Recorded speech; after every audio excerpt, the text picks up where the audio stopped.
O capitalismo causa exploração e destruição ambiental. Também causa poluição sonora quando o silêncio gradativamente se torna um privilégio apenas dos ricos.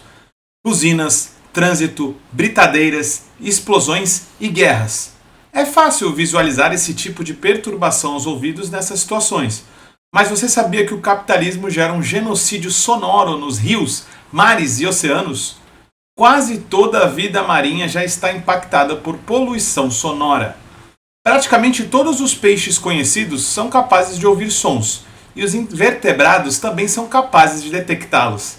Assim, a perfuração de petróleo na Amazônia explodirá tímpanos, causará na vida marinha má formação, mudanças no DNA, problemas cardíacos, hormonais e mortes. Muitas mortes.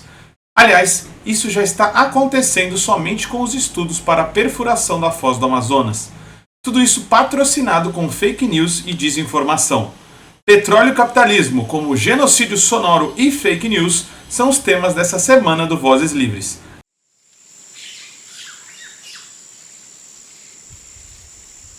Boa alvorada, período vespertino, noturno ou boa insônia para você que sentiu saudades do Vozes Livres, que ficou meio out essas últimas semanas.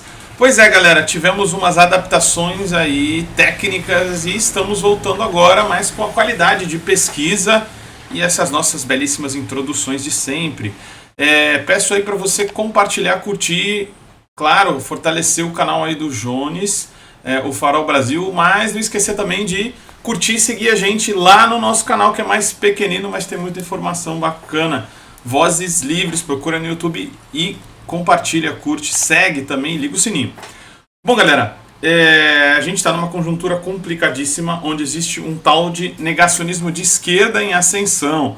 E aí ele se reflete de múltiplas formas, né? A gente vai discutir um pouco de petróleo com enfoque na questão de outros seres que vivem, seres viventes que a gente às vezes não liga, mas que estão muito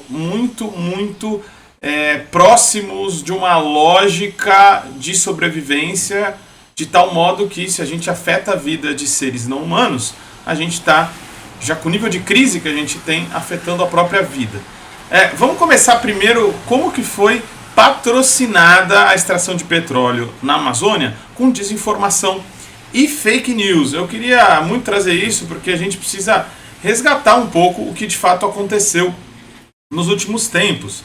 E aí é impossível falar sobre a questão da extração de petróleo na Amazônia sem falar da desinformação na discussão pública, né?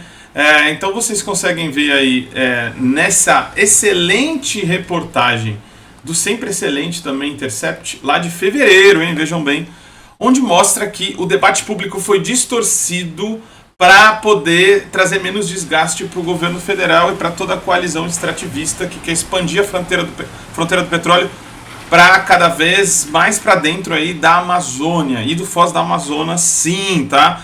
Então, galera, existe petróleo na margem equatorial sendo examinado para ser explorado? Existe sim, existe sim. Só que dentro dessa, uma parte menor da margem equatorial, a gente está falando sim do Foz do Amazonas, tá? Então é preciso deixar isso muito claro, né? Então, galera, esse levantamento do Intercept Brasil realizou aí pesquisa em site do governo, do Google e reportagem de veículo de imprensa e viu como gradativamente a menção à Foz do Amazonas foi diminuindo e a margem equatorial foi crescendo. Fora isso, um monte de vídeo, né? Falando que você é um ignorante geográfico porque tá falando besteira, que não é na Foz do Amazonas, não é na bacia da Foz do Amazonas. Mas, de fato, o que a gente viu é uma distorção total da narrativa do que seria a verdade, né? De um compromisso com a Amazônia livre da extração de petróleo, né?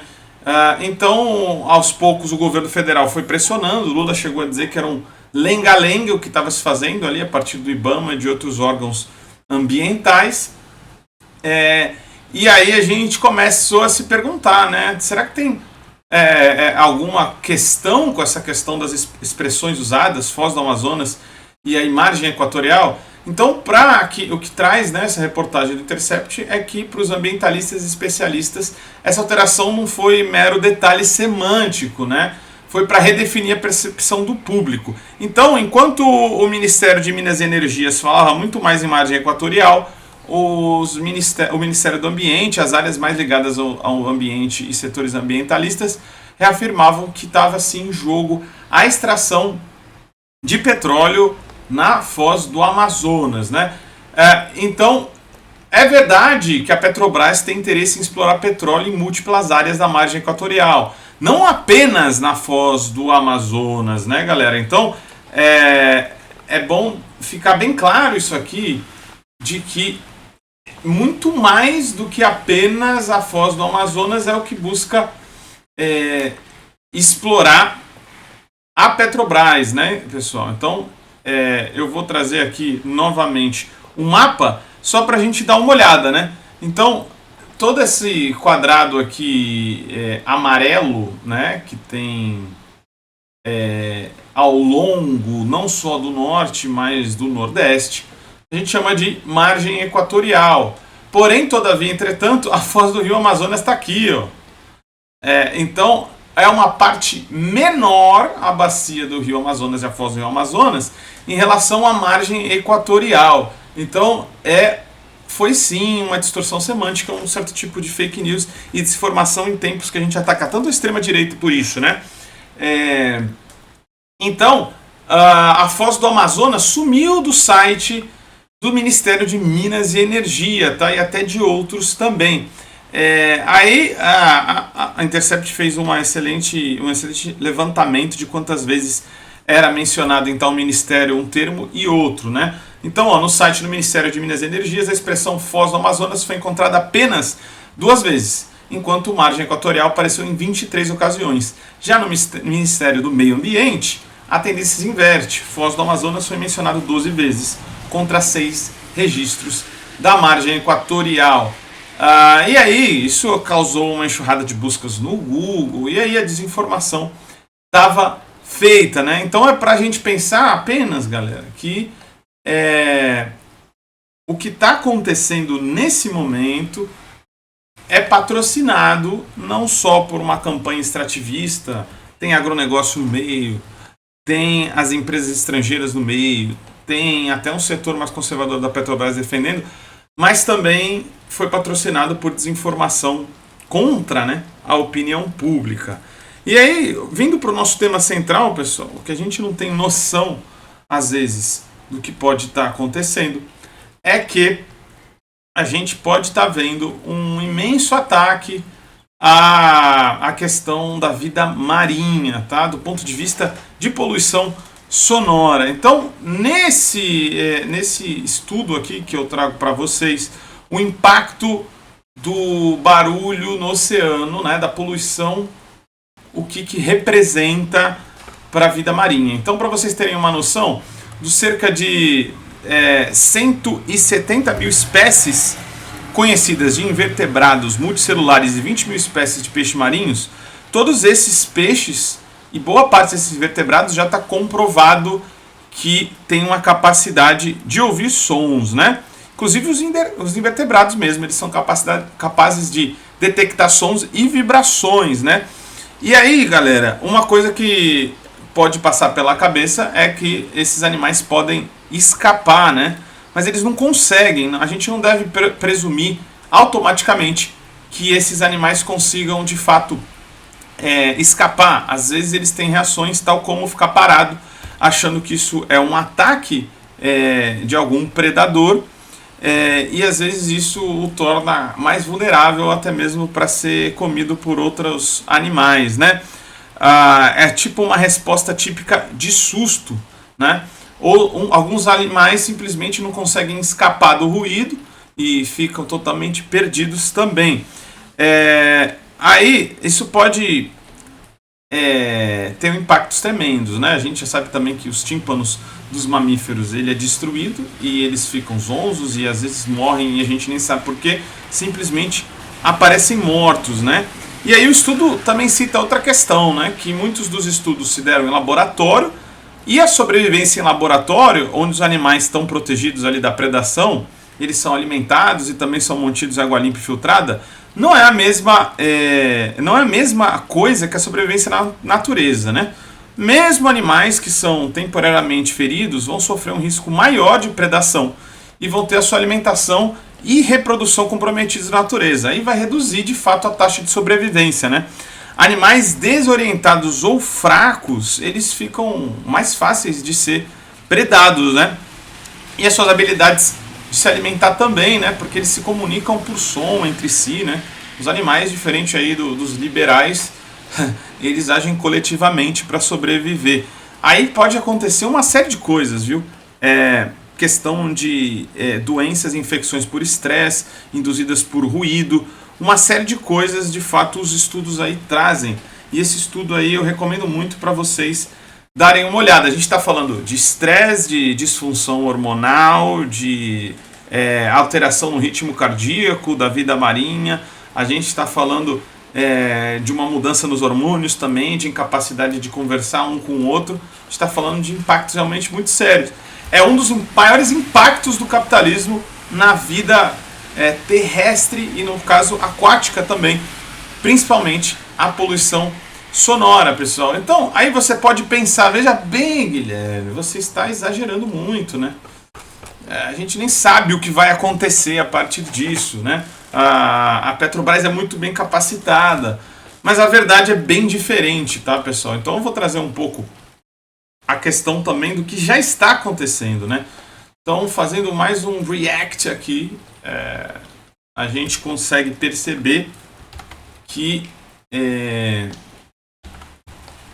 os impactos já estão de fato acontecendo, né? E não é à toa o Nexo Jornal acabou trazendo pra gente o tamanho desses impactos, né, pessoal? Então, se a gente for olhar por ali, ó, vou aqui aumentar um pouco a letra para vocês darem uma olhada. Nessa reportagem da Nexo, que ela é relativamente aí recente, né? Ela é de junho. Fala como os sons da exploração do petróleo afetam a vida marinha. No caso, não está nem explorando ainda, né? Então, a iminência da atividade se soma ao colapso da pesca artesanal. Então, a mudança de comportamento dos animais, da vida marinha, já está sendo notada somente com o impacto dos estudos. Olha só, então a Amazônia ali, aquele ecossistema, né, que está baseado na foz do Amazonas, está muito ameaçado. E a gente tem estuário, manguezal, Recife, a gente tem um monte de coisa ali bacana para garantir a vida marinha, mas na terra também, né? Então, só as ondas emitidas pelo setor petrolífero para o estudo e para localizar petróleo no fundo do mar estão afetando os habitantes dessas águas, né? Inclusive os animais. Os mamíferos estão sendo aí achados encalhados e peixes raros estão aparecendo também. Algo silencioso e grave está em curso.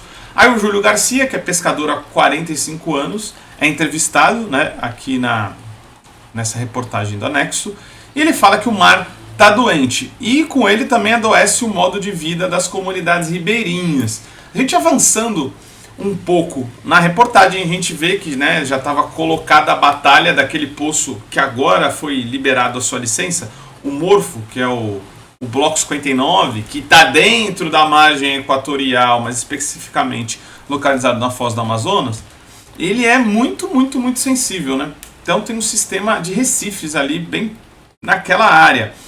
Então as populações, só com as sondas e com os estudos sendo feitos, já perceberam que tem peixes menores, períodos mais longos de escassez e desaparecimento de espécies que são muito comuns, né? A reportagem diz que a ausência de dados atualizados sobre a fauna marinha e a falta de fiscalização eficaz agravam o cenário.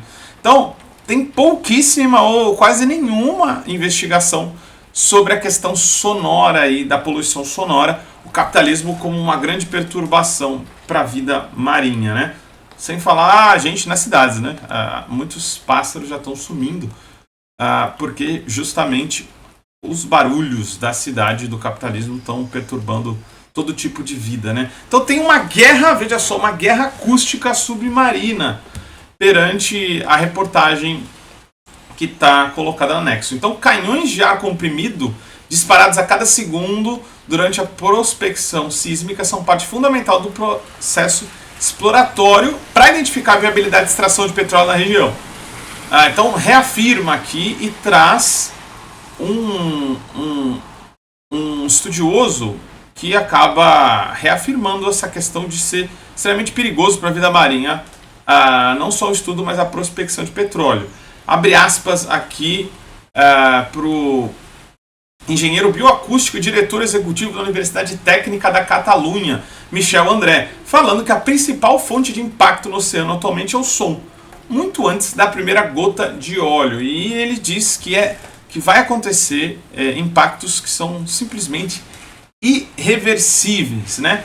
Então, durante as atividades de prospecção, a Petrobras utilizou canhões de ar comprimido que disparam ondas sonoras a cada 10 segundos, atingindo níveis superiores a 230 decibéis, mais altos que o som de um foguete decolando. Então, vocês estão entendendo o tamanho do impacto que isso pode representar? Então, cetáceos como botos e baleias começam a sofrer estresse acústico a partir de 120 decibéis. A gente está falando praticamente do dobro de que muitas formas de vida podem aguentar sendo constantemente aplicadas ali e açoitando essa vida marinha, né? Então, muitas mortes já foram constatadas, muitos corpos de animais encalhados, como eu já disse, totalmente aí perdidos, né?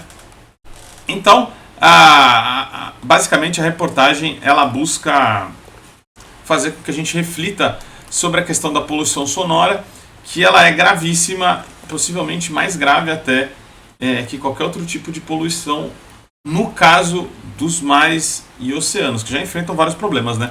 Branqueamento de corais, extinção da biodiversidade, né? Então, galera, indo para nossa reflexão final, eu sei que tem muita gente que não tem quase ou nenhuma sensibilidade com a questão de outras formas de vida precisarem ser preservadas para a gente ter um planeta viável, né? Mas você que talvez não seja sensível à questão de outras formas de vida terem que ter algum tipo de dignidade, é bom ir se alertando, porque há exatamente os mesmos mecanismos que trazem a morte para essa fauna marinha no primeiro momento são os mecanismos que, em segundo plano, afetam a vida humana na Terra, né? Então a gente está falando de um encadeamento muito importante de coisas vitais para a vida humana na Terra, né? Então a gente está falando de uma depressão dos rios, a gente está falando de impacto na água, a gente está falando de uma queda de biodiversidade e morte de muitos animais, principalmente eles mamíferos.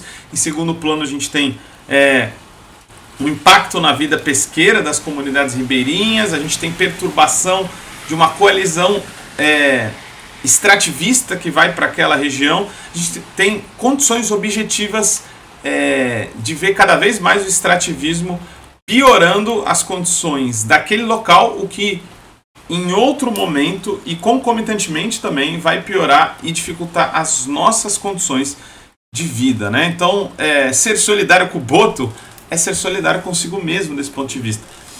E por que os argumentos aí, como por exemplo, que falam que a gente tem que saber quanto que tem de petróleo ali, a gente não pode interditar o debate, a gente não pode ser maníaco, maluco, eco-chato. Bom, tem um argumento político que eu aceito sim.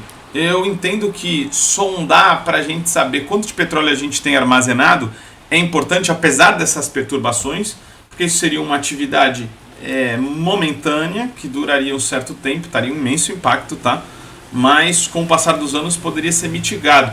Porém, geopoliticamente, saber o quanto que se tem de petróleo nessa região da margem equatorial, na Foz do Amazonas, pode ser uma arma muito grande para debater internacionalmente, junto com outros países amazônicos, a questão da dívida ecológica, de que os países ricos devem pagar para a gente manter petróleo no chão e, de alguma forma, ter financiamento internacional para moratórias petrolíferas mesmo, né?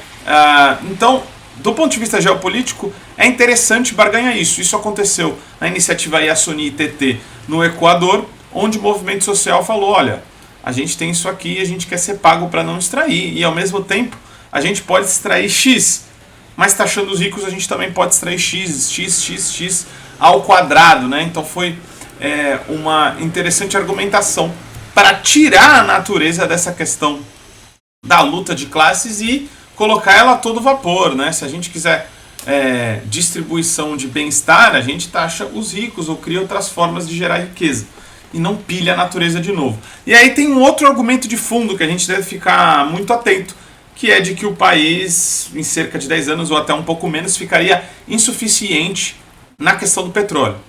E esse é um argumento, no meu entender, que é um tanto patético, porque, de fato, em 10 anos, todos os países deveriam ficar minimamente dependentes do petróleo ou eliminar totalmente a extração de petróleo e queima de petróleo em todos os setores que for possível.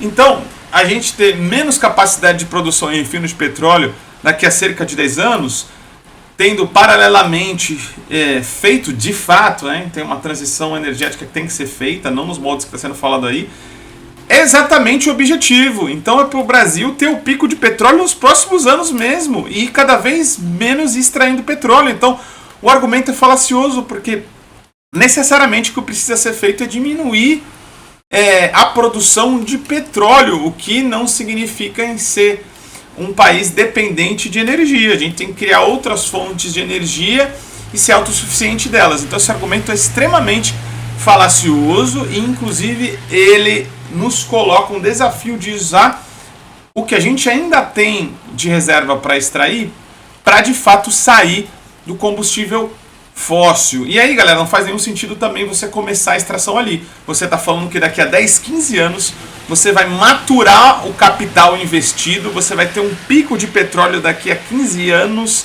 daquela região ali e depois vai declinar. Você está falando de 20, 30 anos engessando o país numa infraestrutura petroleira e extrativista.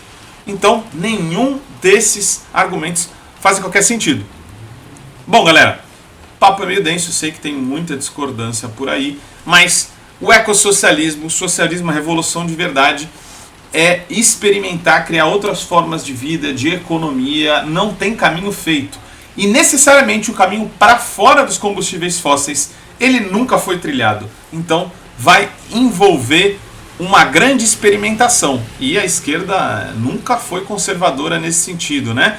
A revolução é a criatividade em seu máximo estágio. A gente não deveria ter medo de trilhar um caminho pós-fóssil ao invés de ficar adorando a pílula e continuando a agravar os problemas que a gente já tem. Eu espero que vocês tenham curtido. A gente vai ficar mais frequente por aqui nos episódios e a gente se vê logo novamente na semana que vem. Estamos aí. EcoSalve, curta, compartilhe e não caia no mito petroleiro, hein, cara? Vamos juntos aí. Até a próxima!